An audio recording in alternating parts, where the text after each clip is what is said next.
ఇక్కడ విచ్చేసిన వాళ్ళ పెద్దవాళ్ళందరూ ఫస్ట్ కేవీ సత్యనారాయణ గారికి నా శిరస్సు వంచి నా నమస్కారాలు చెప్పుకోవాలనుకుంటున్నాను. సార్, సుందరకాండం నాకు తెలీదు, నాకు మీ పేరు తెలుసు. సుందరకాండం సినిమా మీరు చేశారు, నా ఫేవరెట్ సినిమా సార్.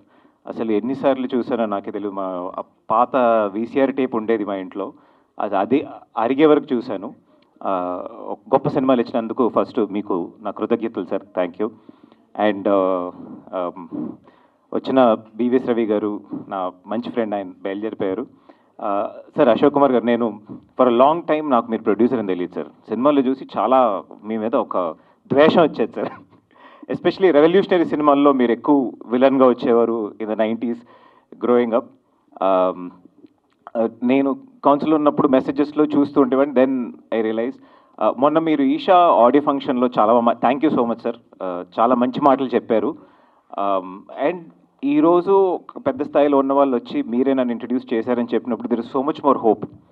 ఎంతోమంది ఇక్కడ ప్రెస్లో వాళ్ళు కూడా చాలామంది యాక్టర్స్ అవ్వాలని, డైరెక్టర్స్ అవ్వాలని, రైటర్స్ అవ్వాలని అనుకుంటారు. ఇదిగో చందు చేతులు ఎత్తున్నాడు, నేను హీరో నెక్స్ట్ అని చెప్పి. సో మా అందరికీ కూడా there is hope.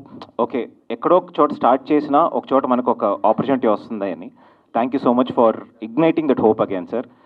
And Damu గారు, లిటరలీ ఇంకా నాకు ఫ్యామిలీ, నా ఫస్ట్ సినిమా ఫస్ట్ దీపం వెలిగించడం నుంచి ఈరోజు వరకు నా జీవితంలో ఎప్పుడెప్పుడు అవసరమో దీపాలు వెలిగించారు. Thank you so much sir. I hope your luck continues for this film also. Thank you for Eesha sir. ఇంకా మీరు చెప్పినట్టే ఆ సినిమాకి ఈ సినిమాకి ఒక పెద్ద కామన్ పాయింట్ అంటే అసలు సినిమాలు వేరు, అది కంప్లీట్లీ డిఫరెంట్ జానర్, ఇది వేరు. ఒకటేంటంటే ఇద్దరు మొండోళ్ళు అండి. శ్రీనివాస్ మణి అని ఒక డైరెక్టర్, ఆయన ఒక పెద్ద మొండోడు, ఈయన ఇంకో పెద్ద మొండోడు సార్, మధుదీప్ అని. నాకు కొన్ని 5-6 ఇయర్స్ ముందే ఆయన నాకు బాగా పరిచయం. ఇన్ఫ్యాక్ట్ ఫస్ట్ వచ్చి ఒక కథ చెప్పారు.